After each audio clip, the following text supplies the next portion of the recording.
Tottenham union suits Conte and Levy after summer blame game. David Hytner. Confront previous inconvenience and own the narrative. It is a staple PR play. And how Tottenham pushed it on Tuesday as they trumpeted the arrival of Antonio Conte as their new head coach. The inconvenience lay in how Conte had turned them down on 4 June. At that point Spurs were 46 days into the search for a permanent successor to Jose Mourinho, and, as we know, it would take 72 before they plumped for Nuno Espirito Santo, who had been out of work for the previous 37. Nuno always felt like an uneasy fit, an appointment that failed to quicken the pulses of the supporters, and he departed on Monday having virtually stopped them. On 2 June, the Spurs chairman, Daniel Levy, had opened talks with Conte, who had left Internazionale 7 days earlier. Very quickly, there was a confidence on the Spurs side that a deal could be struck, but then, within 48 hours, it was all off. There was a blame game, with Tottenham letting it be known they were concerned about Conte's demands for a budget to reshape the squad, and one that did not factor in the sale of Harry Kane, which, in fairness, Levy was not considering either. The club also indicated they were worried as to whether Conte would commit to blooding young players, giving opportunities to players such as Oliver Skipp and Ryan Sessegnon. Nuno started Skipp in 8 of his 10 Premier League games. Sessegnon has mainly been injured this season. How did Conte feel about the framing of events? He was not happy, to put it bluntly, even if there was an acknowledgement on his side of Spurs' need to project a version that defended them.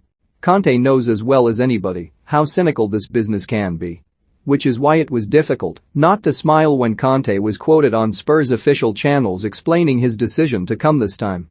Last summer our union did not happen because the end of my relationship with Inter was still too recent and emotionally too involved with the end of the season, so I felt that it wasn't yet the right time to return to coaching. But the contagious enthusiasm and determination of Daniel Levy in wanting to entrust me with this task had already hit the mark. Now that the opportunity has returned, I have chosen to take it with great conviction. It is easy to wonder what has changed for Conte, assuming he still believes the Spurs squad needs surgery and it would not be performed cheaply. Emerson Royal, Christian Romero and Brian Gill were signed in July and August, representing steps in the right direction, but, on the downside, the group still looks thin in areas, and the January transfer window is a distance away. It is never ideal for a manager to take over mid-season, which is why Conte has not done so since 2007-08, with Bari, and the Spurs team are at a horribly low ebb, with 5 defeats in the league already. The more pertinent question concerns what has changed for Levy, and the answer lies in the toxicity of the mood around Tottenham Stadium on Saturday during and after the 3-0 defeat against Manchester United. It's been a catalogue of disaster for Levy since December, taking in the slump under Mourinho, which led to his sacking 6 days before the Carabao Cup final, the rush to join the doomed European Super League, the exit strategy of Kane, albeit one that was thwarted, and the botched hire of Nuno. Levy has never had a tougher time in terms of his relationship with the fans, and as he plotted his move after the United debacle he knew he needed something big. Something like, say, appointing the best out-of-work manager in the European game. He came to feel this was the only move to appease the masses, and, with it, there have been concessions, the kind Levy has been reluctant to make in the past, to do with control over transfer business. Pressed into a corner, Levy has had to make certain promises to Conte. It is traditional at times such as these to talk about war chests, but what Levy has said to Conte is that he will always back him for the right player. Which sounds promising, or a little too open to interpretation, depending on your view. As ever, sales will be vital, and much will hinge on the work of Fabio Paratici, whom Spurs announced on 12 June as their managing director of football, with effect from 1 July. Conte worked productively with Paratici at Juventus from 2011 to 2014, winning the Serie A title every season, and it is safe to assume the pair spoke in early June, when Levy first moved for Conte.